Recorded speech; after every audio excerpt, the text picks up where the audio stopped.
PM Shri योजना को लेकर केरल के वर्तमान सरकार में सहयोगी दलों के बीच में विवाद हो गया है। जहां एक तरफ बीते दिनों केरल के मुख्यमंत्री ने केंद्र सरकार के साथ में पीएम श्री योजना को लागू करने के लिए एक मेमोरेंडम ऑफ अंडरस्टैंडिंग पे साइन कर लिया है, वहीं सीपीआई पार्टी इस पूरे मामले के खिलाफ है और सीपीआई का कहना है कि केंद्र सरकार की पीएम श्री योजना को राज्य में लागू करना न्यू एजुकेशन पॉलिसी को लागू करने का ही एक मार्ग है, जो कि राज्य के पूरे विचार के विरुद्ध है और हम नहीं चाहते कि राज्य में इसको लागू किया जाए। जिसके बाद दोनों ही दलों के बीच में विवाद हो गया है और इस विवाद को सुलझाने के लिए मुख्यमंत्री पिनराई विजयन ने अभी फिलहाल एक 7 सदस्यीय समिति बनाने का निर्णय लिया।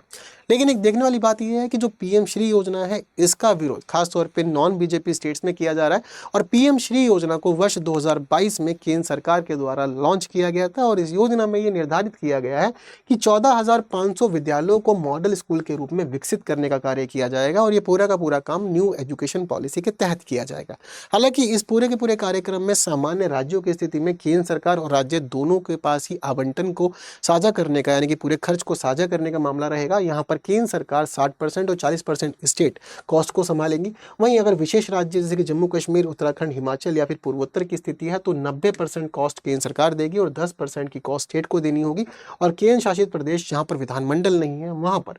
कुल खर्चा यानी कि जितना भी खर्चा है वो सब केंद्र सरकार के द्वारा ही उठाया जाएगा। तो योजना महत्वपूर्ण है जहाँ पे विद्यालयों को वर्तमान शिक्षा के अनुरूप ढाला जाएगा और बच्चों को आधुनिक शिक्षा से जोड़ते हुए हर एक क्षेत्र से जुड़ी हुई महत्वपूर्ण शिक्षा से समझ विकसित करवाई जाएगी।